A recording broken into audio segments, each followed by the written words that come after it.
Hey guys, tonight we re-heading back to a time when high speed meant 30 miles per hour, and high tech meant a giant, hissing tea kettle on wheels. Specifically, you are about to become the newest apprentice responsible for keeping a 19th century steam locomotive running. It is a job with a lot of grease, very little sleep, and let us be real, a non-zero chance you might not survive your first week if you forget to check one single valve. But hey, no pressure, right? So before you get too comfortable, take a second to like the video and subscribe, but only if you actually enjoy what I do here. Also, I'd love to know where you are listening. Drop your city and the current time in the comments. It is always nice to see our little community spread out across different time zones, all settling in for some history. Now dim the lights, maybe turn on a fan for that soft background hum. Morning air is like an ice, cold knife, slipping right through your collar and down your neck.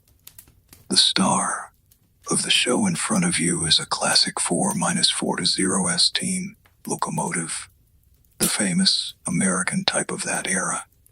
It is lying there in the dark shed, quiet as a sleeping prehistoric beast. Your job is to wake it up before sunrise. You are holding a lantern that swings and flickers, its light dancing across the massive cast iron wheels. Back in its day, this locomotive was the peak of industrial civilization. It had 4 little pilot wheels up front to guide the way, and 4 big drive wheels to do the pulling. You might think it looks impressive, but in the eyes of historians, this design was actually a compromise, a way to deal with the terribly laid, heavy tracks of early America. Some scholars still argue over whether the flexible steering truck made American rail expansion possible, or whether cheap track forced engineers to invent the thing in the first place. You take a step forward, your boots crunch on the muddy ground, mixed with coal dust. First thing, you need to walk a lap around it, not to admire the lines, to look for trouble. You raise the lantern and take a close look at those massive drive wheels. 19th century metallurgy wasn't nearly as reliable as what we've got now. You could sometimes develop tiny cracks. If you missed one of those cracks, later on when the train hit 40 miles an hour, those wheels could shatter like a busted cookie and send you and everyone in the cars behind you sky high. And here's a weird little detail you might notice. Hanging off the pilot beam, the cowcatcher basically, there might still be some dried grass or a few suspicious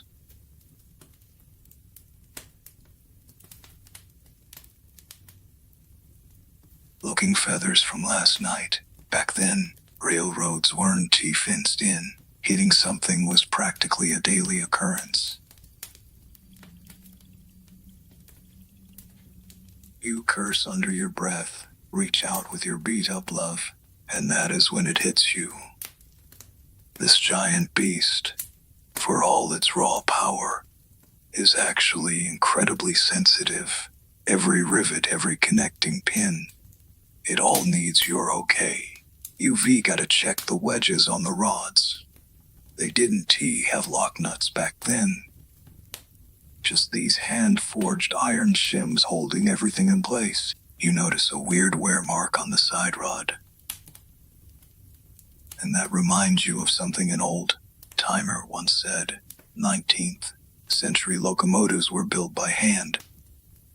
Historians still argue about whether that personality came from sloppy manufacturing tolerances or from railroad men modifying the machinery on their own just to get more speed. Your job now is to check the big boiler shell. with thick asbestos underneath, or maybe felt soaked in oil to hold the heat in. You reach out and press your palm against the cold metal. No warmth at all. Right now, it is just a lump of dead iron. When you walk up to the smoke box door, you catch a certain smell. A mix of old soot, cold coal ash, and rust. It is not a good smell. If the blast pipe isn't tea clear, the firebed one, tea get enough draft. Sure enough, there is some ash piled up in there. You grab a special long-handled scraper and start digging it out, like cleaning out a fireplace. Just then, your lantern flickers, like it is reminding you that time. You stare into that deep, black hole, the smoke box, and can't help but think, back when humans were first trying to tame steam, how clunky and yet brutally beautiful this design was. That whole idea, using exhaust steam to create a vacuum that pulls air through the fire. Who came up with that first? But scholars still argue about whether some French engineer figured out the same physics on his own. Even earlier, you wipe the cold sweat off your forehead, even though it is below freezing out.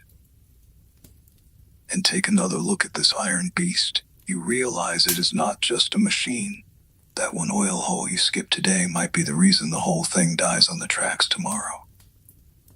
You take a deep breath of that freezing air and feel it sting your lungs. This is just the beginning. Your hands are already black with grease.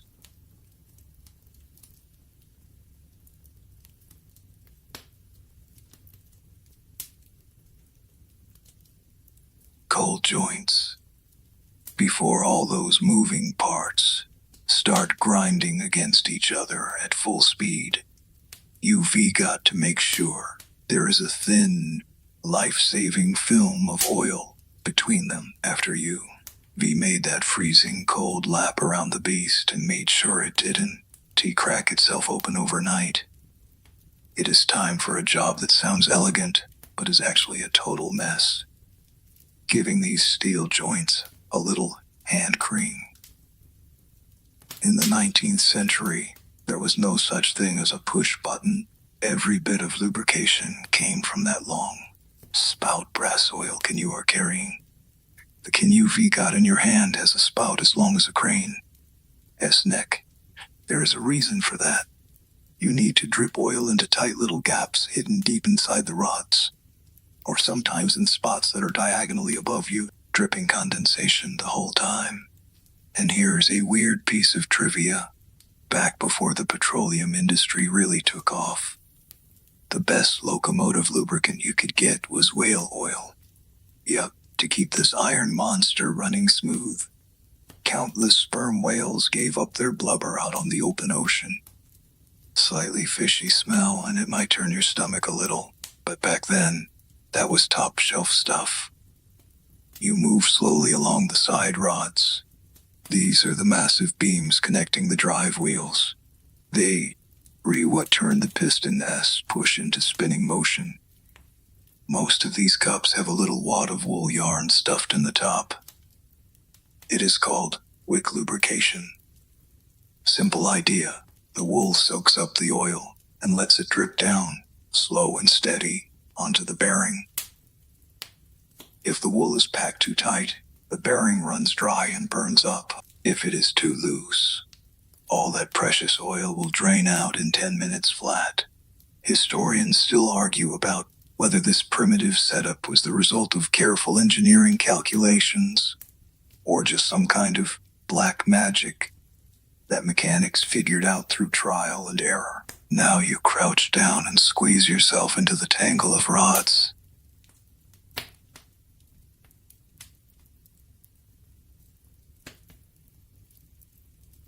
You find the big end bearing. These steel parts weigh hundreds of pounds, and even though they're not moving right now, just having them loom over you is enough to make you hold your breath. That is where the power transfer hits hardest. You need to pump a good amount of grease in there. And here is a detail you might notice. Some old-timer engineers, trying to save money or just make do in a pinch, would even stuff those cups with lard or vegetable oil, of course. If you tried that, once the locomotive got rolling, the whole line would smell like a deep fryer, and your foreman would probably kick you right out of the engine house. And now, a mainstream history fact pops into your head. 19th century mechanical work depended a lot on feel.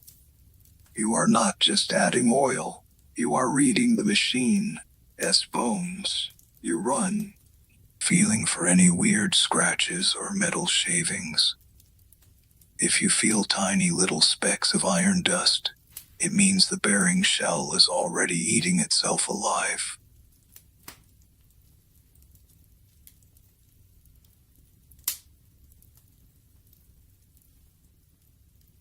Saving the expensive steel shaft from getting torn up.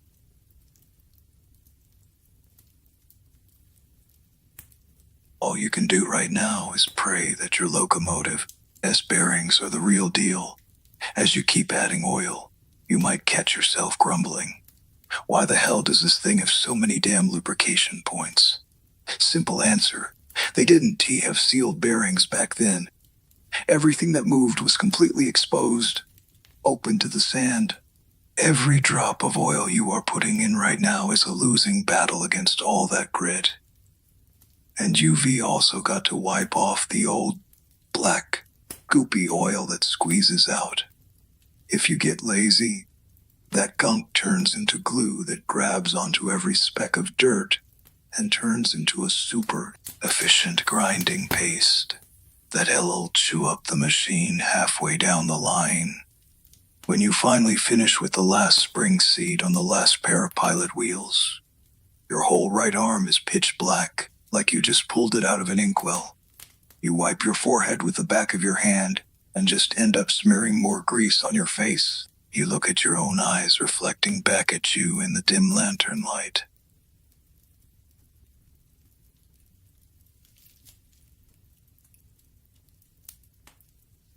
And suddenly the machine feels like it has some kind of, or tiny charms to bring good luck. It shows you something about the railroad men of the 19th century. They believed machines had souls, treated right, and maybe it won to snap a rod on a downhill grade and send you flying into a ditch. You stand up and stretch, and it sounds weirdly like the creaking of the locomotive itself.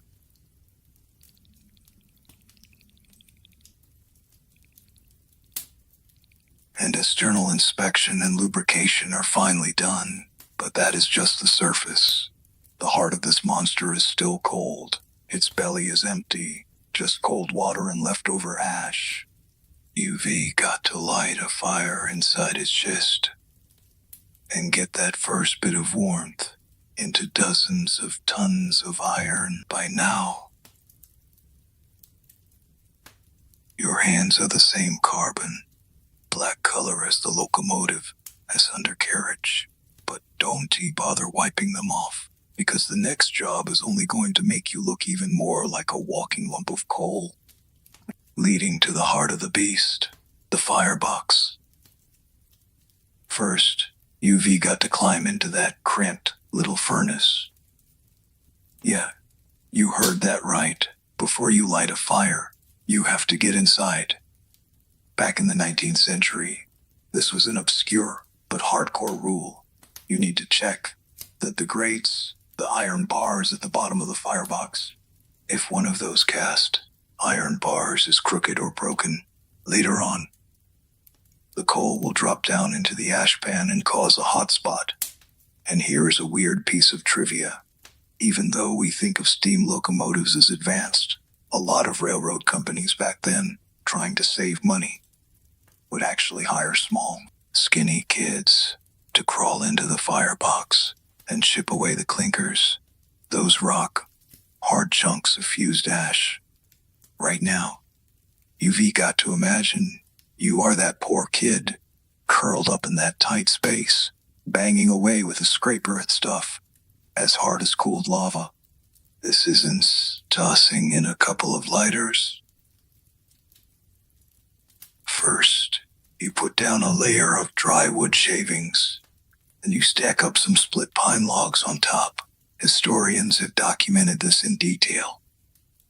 The 19th century lighting process was extremely slow, and you were strictly forbidden from dumping coal.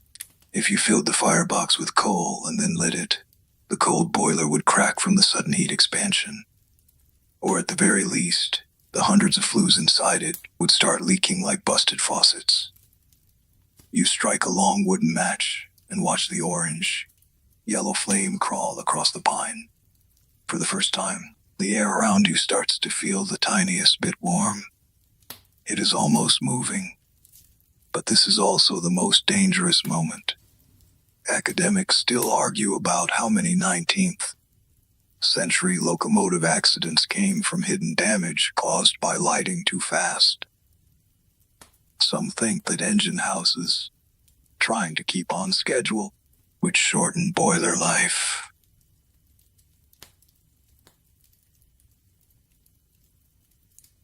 Which is why locomotive failure rates back then were shockingly high.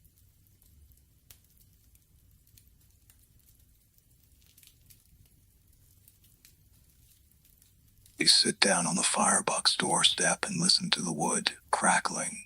That is the first heartbeat of the beast. And here is a obscure detail.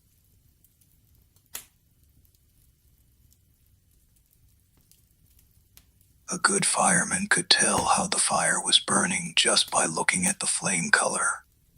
Right now, the flame is bright orange, yellow.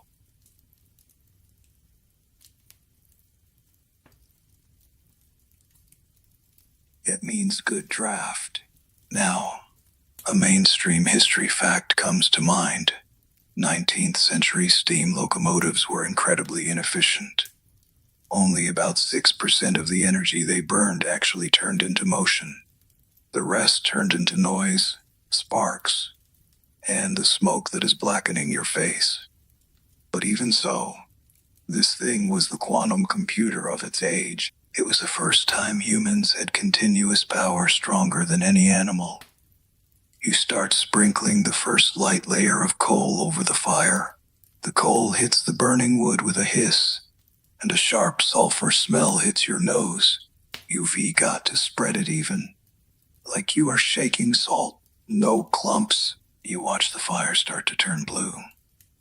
And now, little ticking sounds start coming from deep inside the locomotive. That is the metal heating up and expanding. In the quiet of early morning, those sounds are almost creepy, like the machine is stretching its muscles in the dark, ready to stand up any second. But it'll be hours before there is enough steam to move. You can leave. You have to stay right here, watching that fire like it is a newborn baby. You look up at the first wisp of white smoke curling out of the stack and realize this slow, waiting rhythm is what 19th century industrial life was all about. You glance at your watch. Pale morning light is starting to seep into the engine house. The water in the boiler is slowly soaking up heat, its molecules getting restless. But the needle on the pressure gauge is still stuck hard at 0. You've got to have patience. The kind of patience modern people can even imagine you. Why didn't those old engineers invent a faster way to light a fire?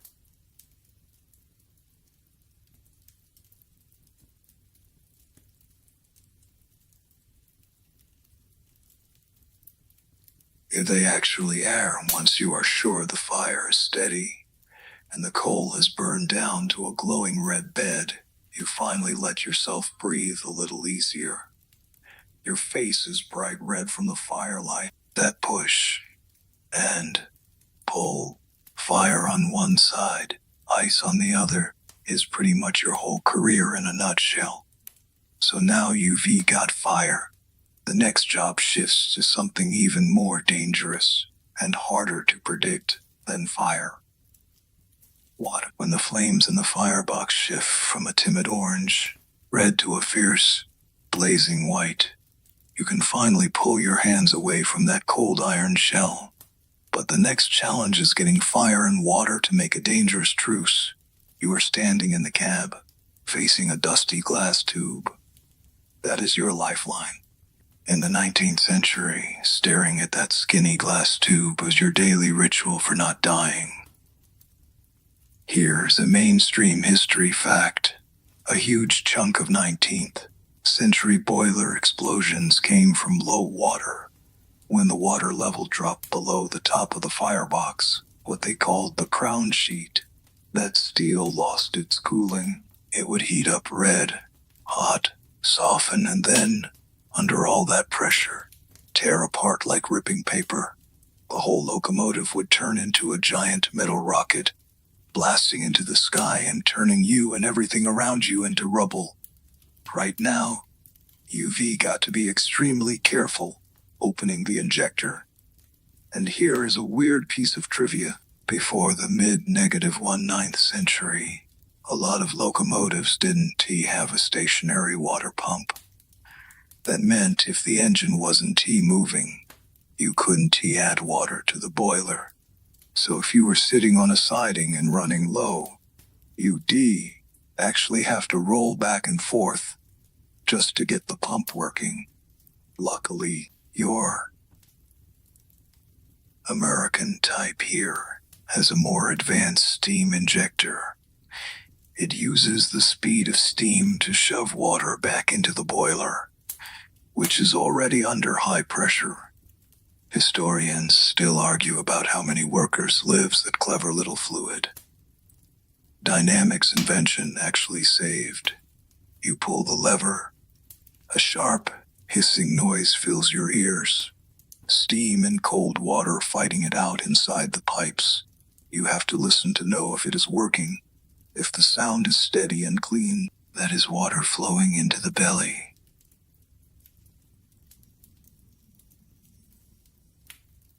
If it sounds like there is gravel rattling around inside the pipe, the injector is air bound. You need to tap the valve body with your wrench handle, or even pour cold water over it to cool it down. Now you notice the pressure gauge needle has finally twitched off 0. It is wobbling up to 10 psi. You can rush this. Sure, you want to get it up to 120 psi and get moving.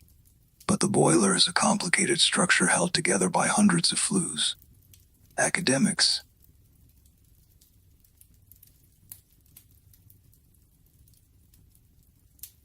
Century boiler steel made it more prone to heat fatigue.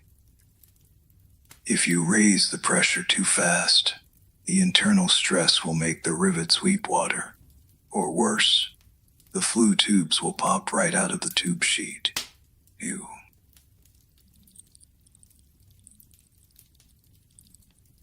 got to feed him one spoonful at a time. Here is an obscure detail. The water in the gauge glass isn't still.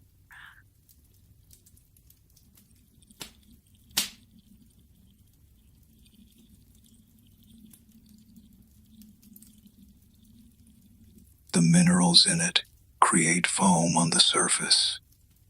If that foam gets sucked into the cylinders, it all causes a serious accident. Water doesn't decompress. So when a piston hits a slug of water at full speed, it all blow the cylinder head clean off. So now you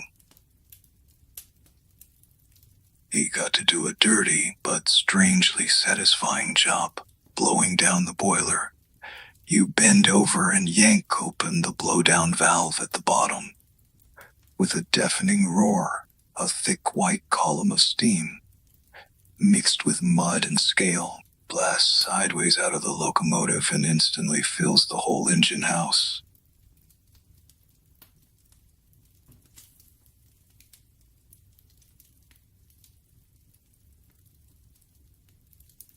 The sheer power of it makes your feet tingle when you close the freezing cold outside, and that is when it hits you.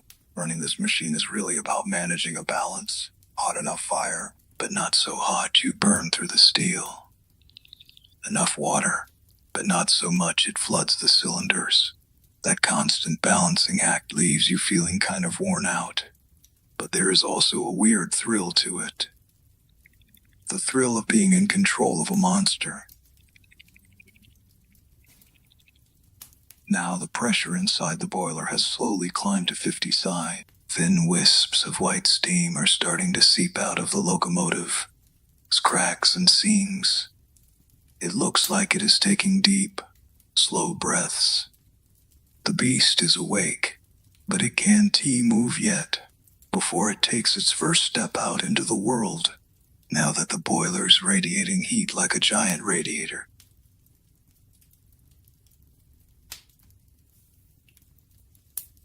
You can finally step away from the firebox for a minute, the one that has been soaking you in sweat. You pull a small, long-handled hammer out of the toolbox. Don't let its size fool you. This thing was the 19th century railroad mechanic. For the next however long it takes, you are going to become a steel doctor, diagnosing the beast, self just by listening. You jump down off the cab.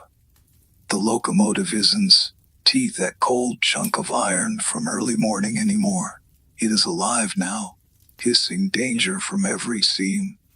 You walk along the frame, tapping every rivet and connecting pin with that little hammer. Here is a mainstream history fact. 19th century railroad maintenance had no ultrasound or X-ray scans. Everything depended on a worker, dull and flat. You had a problem, either a hidden fatigue crack you couldn't see, or a rivet that had come loose. And here is a weird piece of trivia. Some old-timers could even tell you which steel mill a plate came from, just by the sound of the tap. Some mills were famous for making brittle steel. They called it glass iron. As you tap along, you might hit a bolt under the smoke box. That sounds wrong. You lean in close and see a thin white ring around it. Dried salt deposits. You've got to bend down and crawl between those massive drive wheels. There is barely any room, and right above your head is the belly of the boiler, holding tons of hot water and high-pressure steam. Honestly, it feels like doing push-ups under a bomb that could go off any second. Academics still argue about whether the high injury rates among 19th century railroad workers came from bad machine design or from these brutal procedures. Crawling under live pressure to do maintenance. Some say by modern safety standards, this was practically murder. But in 1870, it was just Tuesday. You keep tapping the equalizing beams and leaf springs. Here, the suspension on a steam locomotive was just dozens of steel plates, stacked together. If you see one of those plates out of alignment, do not try to touch it with your bare hand. Uneven tension can make that spring snap like a broken bowstring, strong enough to split a wooden post in half. All you can do is make a careful note of where it is and deal with it back in the shed later. Using a giant hydraulic jack, now you notice a tiny flutter at the edge of the cylinder head, and hang your whole body weight on it to torque down that giant nut. 19th century maintenance was like that. Not just skill, grunt work. Every time you lean into it, you are wrestling with a designer who has been dead for decades. Here's something historians argue about. Why did every locomotive mechanic back then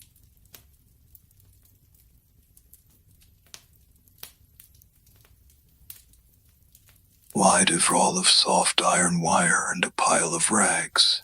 The funny truth is, machining back then was so sloppy. The most common emergency fix for a steam leak was to wrap the joint with wire and pack it with oily rag. But it also made the whole locomotive look like a hobo held together with duct tape.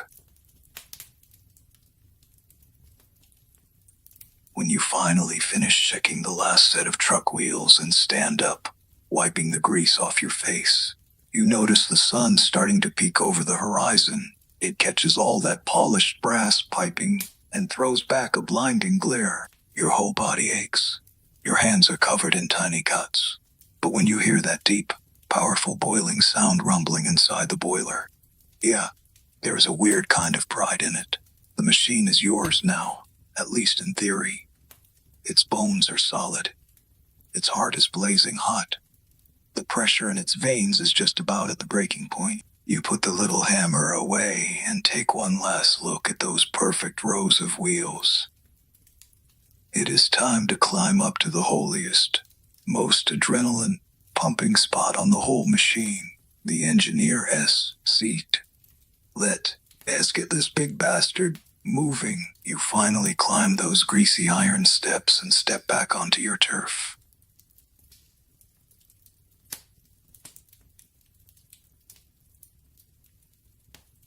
If you thought there'd be a plush leather seat or a neat dashboard in here, think again.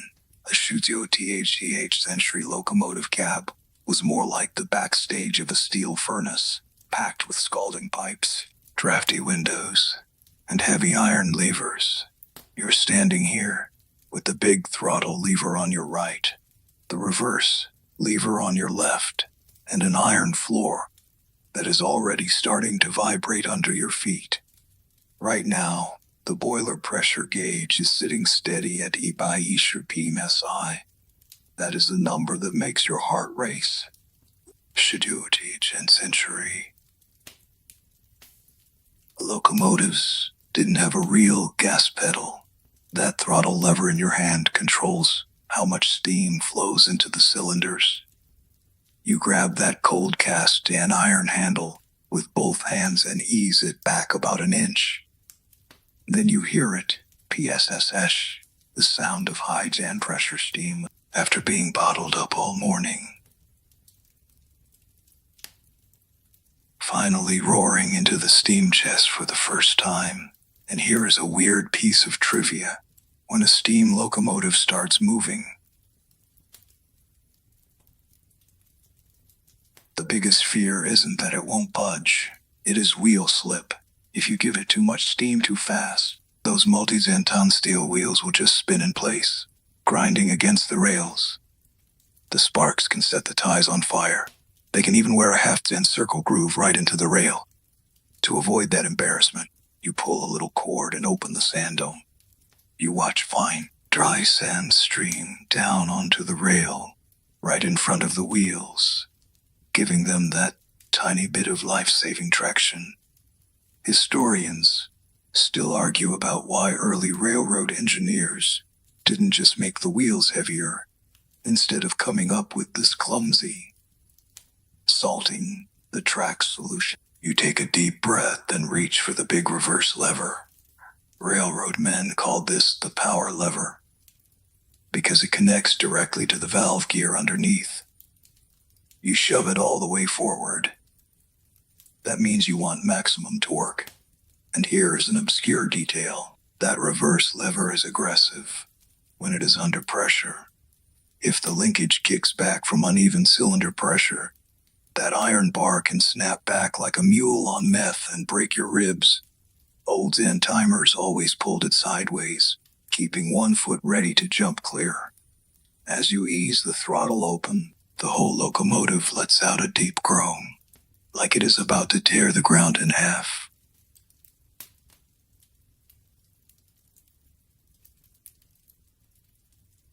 The vibration under your feet shifts from random shaking to a steady rhythm. Chuff, chuff, chuff. That is the exhaust blasting up the stack in the Shuzo Century to your ears right now. It sounds more like a grumpy monster complaining about having to wake up early. Funny thing, academics still argue about this.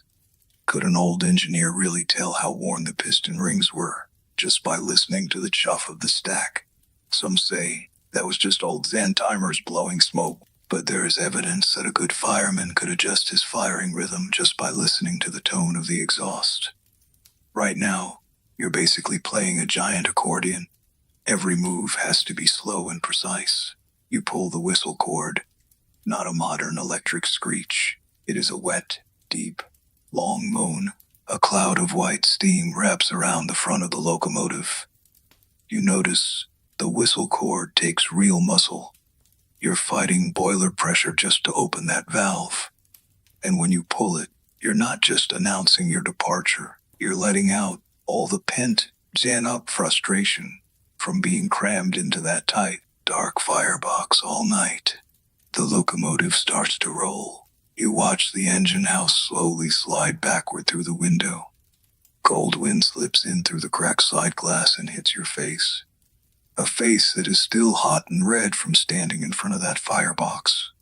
That freeze, and burn feeling is so intense, it barely feels real.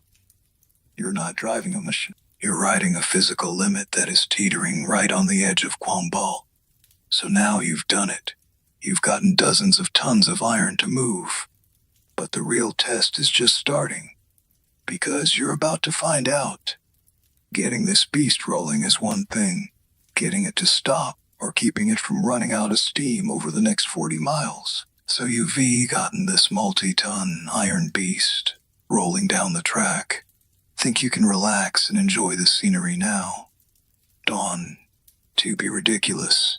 The real grunt work is just starting.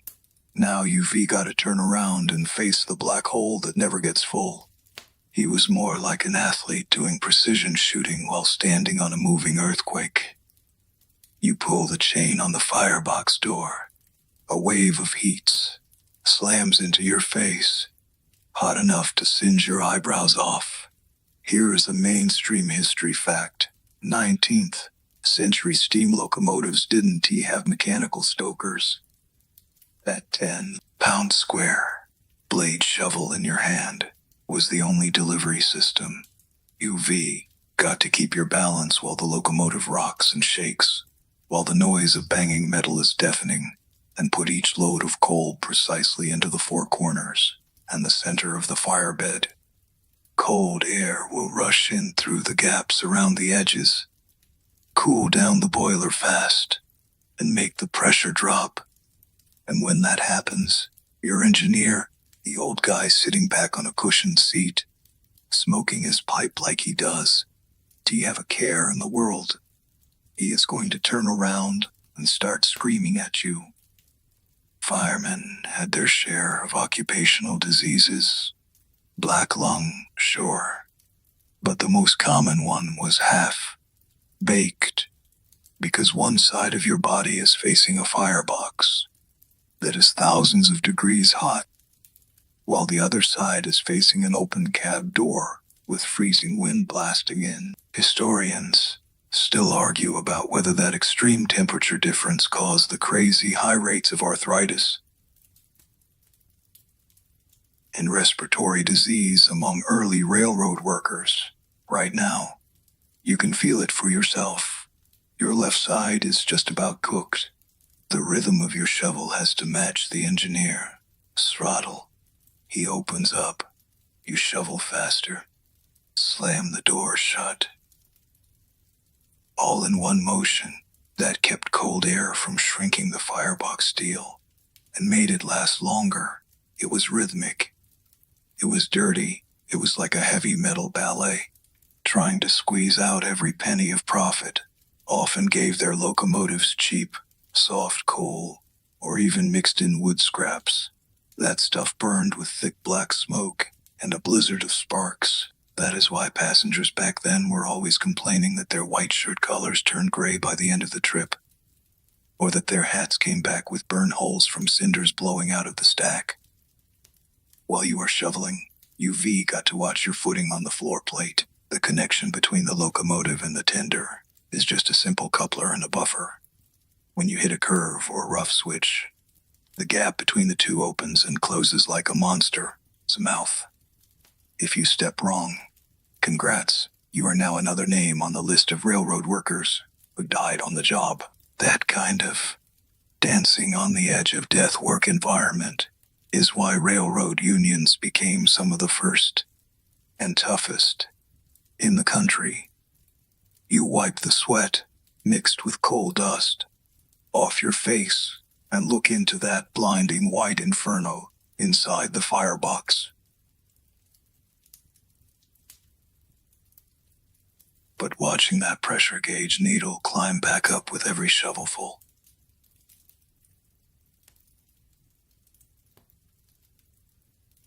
There is no words for how good that feels. You are trading your own bones and muscles for the life of this machine. But don't you get too comfortable. Running hard for a long time means wear and tear multiplies fast. You might notice a wisp of blue smoke or catch a sharp, burning smell. That is a railroad man's nightmare. A hot bearing. If you don't handle it right, the locomotive is tearing across the open country at 40 miles an hour. You thought you had this beast under control, but then a strange smell cuts through the mix of coal smoke and steam, a sharp, burning metallic stink. You lean over and look out the window. A weird blue wisp is curling up from the big end bearing on the right side. In the 19th century, they called this a hot box. It was every railroad man's nightmare. If you don't deal with it now, the bearing is going to weld itself to the axle journal, or worse. The rod will snap and come whipping through the cab like a giant iron scythe, tearing everything to pieces. You yell at the engineer to shut it down. The locomotive grinds to a halt in the middle of nowhere, brakes screeching like a dying animal.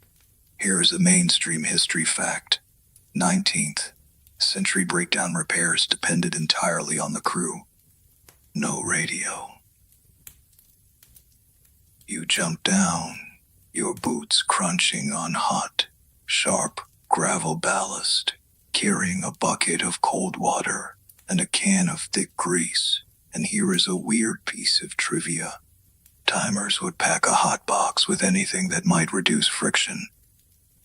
Historical records mention soap, lard, even thin slices of salt pork. The smell of bacon frying on the side of the tracks usually meant a very expensive repair bill was coming. Right now, you are just cursing under your breath as you carefully dribble cold water onto the glowing metal. HSSSSS. A huge cloud of white steam billows up, and you almost scald your face. You crouch down and wrench off the bearing cover. Here is an obscure detail. That the Babbitt metal lining inside the bearing has started to melt and smear like warm candle wax. That means you can run at full speed anymore. You've got to pull out a little file, right there, trackside, and perform a field surgery on that hot metal, trying to carve out just enough space for a little oil to pool, fixing a locomotive by hand on the side of the road. That was just a normal Tuesday back then. Academics still argue about whether 19th century railroad maintenance manuals were too strict. Some historians think the inspection schedules in those manuals, so workers just developed their own backwoods repair methods. Those unofficial fixes kept the trains running. Sure, but they also caused a lot of accidents. You look down at your own hands, covered in cuts and burns, and get a very personal understanding of what paying with your body really means. You struggle to get the rod back together, packing the bearing with the thickest grease you got. Now you've got to keep one eye on that spot for the rest of the trip. If it starts smoking again, you'll have to do this whole miserable dance over. You look up, the sky is getting dark. The tracks ahead stretch out under the setting sun, like two bright silver threads. You feel a loneliness you've never felt before. Out here in the middle of nowhere. In the 19th century, your only companion is this leaking, groaning, unreliable iron monster that might turn on you any second. You climb back into the cab, ease the throttle open. Wrong. Sounding knock. That is the souvenir from your emergency repair. You can T-push it hard. You just stare at the weak little whale, oil headlight glowing ahead of you. So small in the darkness, like it could blink out any second. Funny thing. Historians still argue about this kind of limping home. Did it show how resourceful workers could be? Or was it just industrial capitalism squeezing every last drop out of both its machines and its men? You don't have time for big questions like that right now. All you want is to get this load of coal to the terminal in one piece, and then find a place to wash off this layer of black grime that has practically grown into your skin. You can already see the faint glow of the terminal lights up ahead. But this long ride isn't quite over yet. You finally spot that row of dim kerosene street lamps on the horizon, and the massive roundhouse of the engine terminal. You think this miserable trip is finally about to end. Don't get too excited. The 19th century railroad rulebook didn't have anything called clocking out and going home. The moment the locomotive stops rolling, most babysitter job actually begins.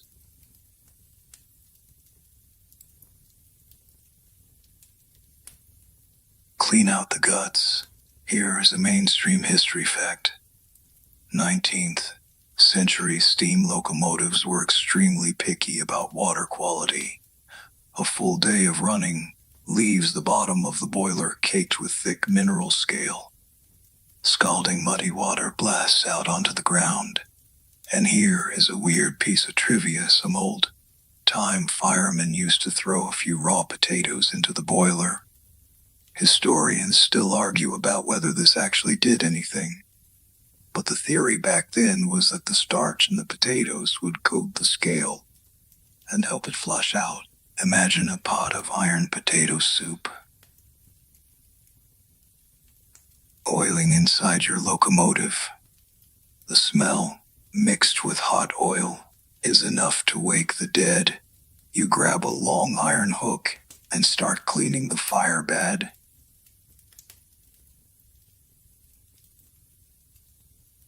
The main fire is out, but the firebox is still hundreds of degrees hot. Chunks that look like black volcanic rock. If you get lazy and leave one behind, it will weld itself to the cast. Iron grates as it cools.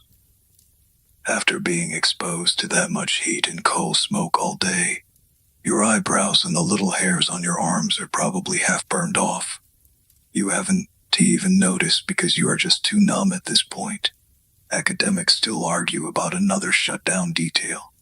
Did 19th century railroad companies actually have what you call cooling standards? Some historians think that to turn locomotives around faster, crews would blast them with cold water while they were still hot. That kind of thermal shock caused microscopic cracks in countless boiler plates. Right now, you are carefully adding water, trying to let this giant thing cool down. You listen to the metal ticking and pinging as it contracts. It sounds like the old machine is stretching its sore muscles in the dark. Next, you grab a rag and start wiping down the brass pipes and the cab gauges. It is not just about looks. Hidden under all that grease could be the cause of next week. And here's the thing. Even though you are so exhausted you could just lie down on a pile of coal and fall asleep. When you get that brass number plate polished up to a mirror shine, you feel this small, weird flicker of pride.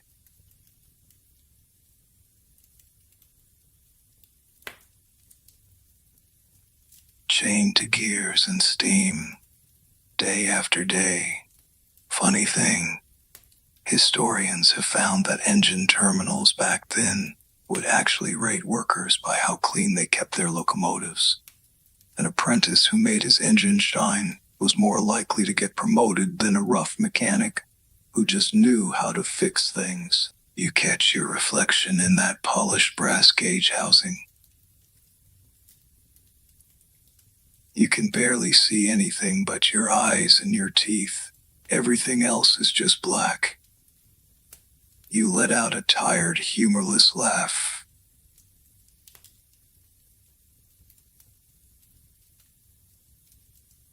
Humorless laugh. This is your life, black hole, still radiating heat and making sure nothing is leaking water or steam.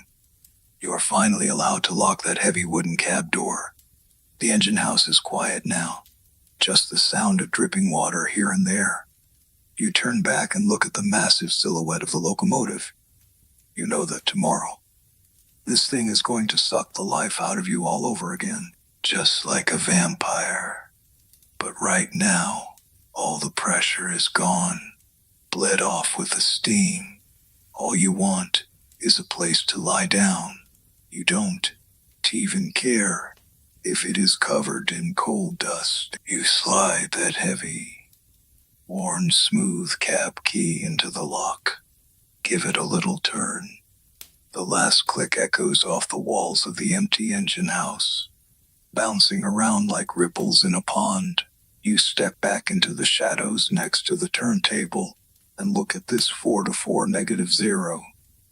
The American type. Its breathing is barely there now. The last few dozen pounds of pressure left in the boiler are seeping out through every little crack and seam.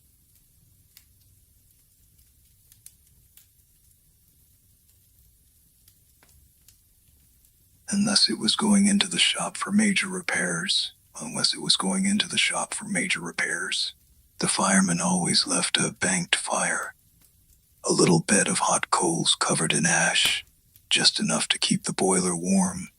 If you let it cool all the way down to the bone, when you tried to fire it back up tomorrow morning, the thermal stress would pop those expensive rivets like that whole never let the fire die ritual was really just the 19th century. As best compromise between wanting efficiency and being stuck with lousy materials. And here is a weird piece of trivia. At some remote engine terminals, with no one around to watch, a locomotive with a banked fire would sometimes just start moving on its own in the middle of the night. A valve would leak just enough steam to get the piston moving.